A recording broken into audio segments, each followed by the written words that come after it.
Hello friends, எல்லோரும் எப்படி இருக்கீங்க? இன்றைக்கி நம்ம சேனலில் என்ன பார்க்க போகிறோன்னா, ஃப்ரெஷ்ஷான தூதுவளை ரசம் தான் வைக்க போகிறேன். என் குழந்தைங்க 2 பேருக்கும் அதிகமாக சளி இருக்குது. அதனால் இந்த தூதுவளை ரசம் வைக்க போகிறேன். அதை உங்கள் கூட ஷேர் பண்ணிக்கிறேன். வாங்க எப்படி செய்கிறேன்னு பார்க்கலாம். இந்த தூதுவளை கீரை கீரை விற்கிறவங்கள்ட்ட சொன்னீங்கனாலும் கொண்டு வந்து கொடுப்பாங்க உங்களுக்கு. அப்படி இல்லைன்னா நம்ம வீட்டு பக்கத்துலலாம் எங்கேயும் கிடைக்கும். பக்கத்தில் பார்த்து நம்ம எடுத்துக்கலாம். இதில் முள் இருக்குங்க, பார்த்து கத்திரிக்கோலை வச்சு வெட்டி எடுத்துக்கோங்க. ஜலதோஷம் சளி அதிகமாக பிடிச்சிருக்கவங்களுக்கு இந்த மாதிரி ஃப்ரெஷ்ஷான இலையை எடுத்து ரசம் வச்சு கொடுத்து பார்த்தீங்கன்னா உங்களுக்கு தீராத சளியாக இருந்தாலும் சரி, நுரையீரலில் நீர் கோர்த்து இருந்தாலும் சரி சரியாயிரும். நான் 4 பேருக்கு தேவைங்கிற ரசம் வைக்க போகிறேன். அதனால் 2 கை இந்த மாதிரி தூதுவளை கீரையை எடுத்து சுத்தம் பண்ணி கழுவி எடுத்திருக்கேன். நீங்கள் கொஞ்சமாக தான் வைக்க போகிறீங்கன்னா ஒரு 10 இலை இருந்தால் கூட போதுங்க, செஞ்சிடலாம். வாங்க எப்படி செய்கிறேன்னு பார்ப்போம். மிக்ஸி ஜாரில் 2 ஸ்பூன் மிளகு சேர்த்துக்கலாம், 2 ஸ்பூன் ஜீரகம்,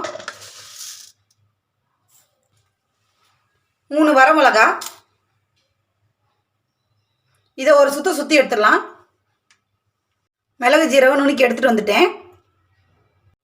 ஒரு 6 பல் வெள்ளைப்பூடை தோலோட சேர்த்துக்கலாம். கழுவி சுத்தம் பண்ணி எடுத்துருந்த கீரையை அப்படியே அதில் சேர்த்துடலாம். இதை நம்ம அப்படியே நைஸாக அரைச்சிடக்கூடாது. கொரப்பாக மிக்சியில் போட்டு ஒரு பல்ஸில் சுற்றிட்டு எடுத்துகிட்டு வந்துடலாம். கரகரன்னு இப்படி அரைச்சி எடுத்துகிட்டு வந்துடணும். வாங்க ரசத்தை கரைச்சிக்கலாம். இந்த ரசத்துக்கு புளி அதிகமாக இருக்கக்கூடாது. தக்காளி பழத்தோட டேஸ்ட் தான் அதிகமாக இருக்கணும். சின்ன நெல்லிக்காய் சைஸில் எடுத்து புளியை கரைச்சி சேர்த்துருக்கேன். 2 பழுத்த தக்காளி பழம் அப்படியே சேர்த்துக்கலாம். ஒரு கொத்து கருவேப்பிலை கிள்ளி சேர்த்துக்குவோம்.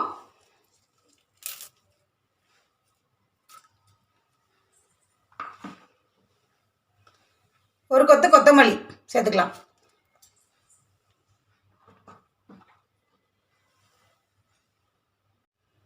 இந்த ரசத்துக்கு தேவையான கல்லுப்பு சேர்த்துடலாம். கொஞ்சமாக மஞ்சத்தூள் சேர்த்துருவோம். நம்ம அரைச்சி எடுத்து வந்திருக்க தூதுவளை விழுதை சேர்த்துருவோம். சேர்த்துடலாம்.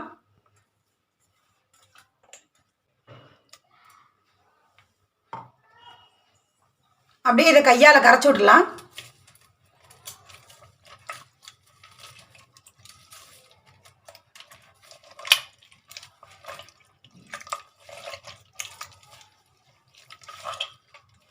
ரசம் நீங்கள் கையால் கரைச்சி வச்சு பாருங்கள், நல்ல டேஸ்ட் இருக்கும்.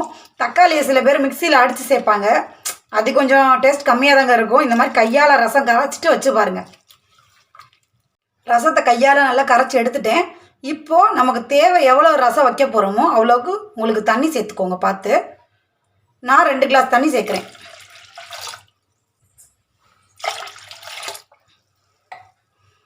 தண்ணியை கலந்தாச்சு. இப்போ வாங்க ரசம் தாளிச்சிருவோம். கொஞ்சம் எண்ணெய் சேர்த்துடலாம். கொஞ்சமாக கடுகு சேர்த்துக்கலாம். கொஞ்சம் வெந்தயம், ஒரே ஒரு வரமிளகா. கடுகும் வெந்தயமும் செவக்கட்டும். கொஞ்சம் பெருங்காயத்தூள் சேர்த்துக்கிடுவோம்.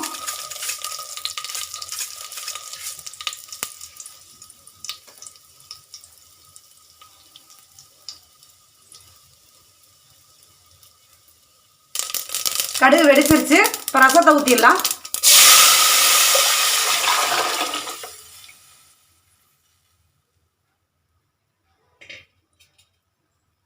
பொதுவாகவே நம்ம ரசம் வைக்கும்போது கொதிக்கக்கூடாது. அதே மாதிரி தான் தூதுவளை ரசமும் நுர கூட்டி வரணும், பொங்கி. ஆனால் கொதிக்கக்கூடாது. அப்படியே அடுப்பை ஆஃப் பண்ணிட்டு இறக்கிடலாம். ரசம் நல்லா முறை கூட்டி வந்துருச்சு. அப்படியே நம்ம அடுப்பை ஆஃப் பண்ணிடுவோம்.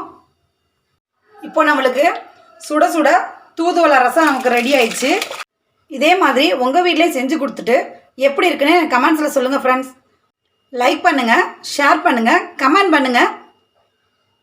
நம்ம சேனலில் நான் போடுற வீடியோஸ் உங்களுக்கு பிடிச்சிருந்துச்சுன்னா மறக்காமல் சேனலை சப்ஸ்கிரைப் பண்ணிடுங்க ஃப்ரெண்ட்ஸ். வேறு ஒரு நல்ல வீடியோவில் உங்களை பார்க்குறேன்.